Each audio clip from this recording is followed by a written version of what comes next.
पूर्णिमा की रात माँ लक्ष्मी घर आई। दोस्तों, दिसंबर 2025 की ठंडी रात थी। पूरा गांव उजाला कर रहा था क्योंकि उस दिन पूर्णिमा थी। वह पूर्णिमा जिस दिन कहा जाता है कि लक्ष्मी माता अपने भक्तों के घर अवश्य भ्रमण करती है। गांव में एक गरीब माँ रहती थी। नाम था सीता। उसके पास ना बड़ा घर था ना खाना, लेकिन उसका विश्वास बहुत ही बड़ा था। उसने अपने टूटे हुए घर के बाहर एक छोटा सा दीपक जलाया और बोली, हे माँ लक्ष्मी, मेरे घर में भले ही धन ना हो, पर मेरा हृदय आपके लिए खुला है। अगर आप चाहे तो इस दीपक की रोशनी देख आइएगा। चारों ओर ठंडी हवा थी, पर उस दीपक की लौ जैसे हवा को भी रोक कर रखी हुई थी।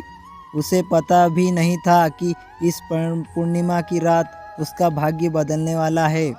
रात के लगभग 12 बजे थे, जब पूरा गांव सो रहा था।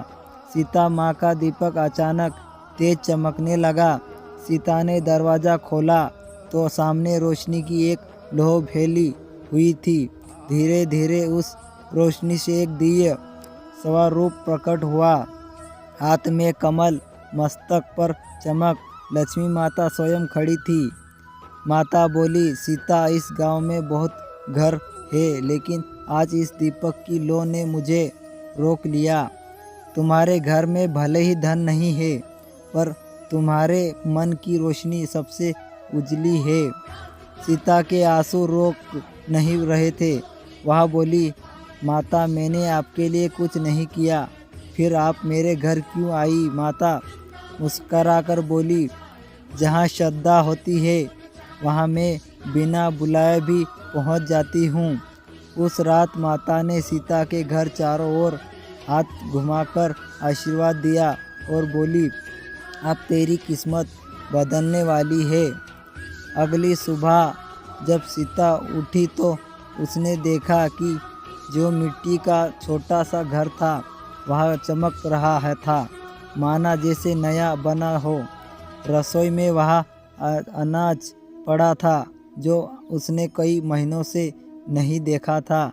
कमरे के कोने में एक थैली पड़ी थी जिसमें कुछ सिक्के थे, लेकिन यह धन लालच देने वाला नहीं था, बल्कि जीवन चलाने लायक था। सीता समझ गई, जब माता आती है तो चमत्कार नहीं, बदलिए हुए कर्म भी लाती है। उसने अपने नए धन का पहला हिस्सा गांव के गरीब बच्चों को दे दिया और बोली, माता ने मुझे दिया है तो मैं भी किसी का जीवन रोशन करूंगी। उसी रात उसे फिर वह मधुर आवाज़ सुनाई दी, याद रखना, सीता पूर्णिमा का चांद सिर्फ आकाश को नहीं, भक्तों के लिए दिलों को भी उजाला देता है। यह दिया श्रद्धा और सरलता है, वही मैं सदैव वास करती हूँ। उस दिन जैसे ही सीता का जीवन बदल गया, वह अमीर नहीं बनी, लेकिन सुख, शांति और ऐश्वर्य जैसा मिला, जिसे धन भी नहीं दे सकता। दोस्तों, वीडियो पसंद आए तो लाइक और शेयर ज़रूर करें और हो सके तो बेल आइकन को प्रेस कर देना। और वीडियो कैसा लगा कमेंट में ज़रूर बताना। वीडियो देखने के लिए धन्यवाद।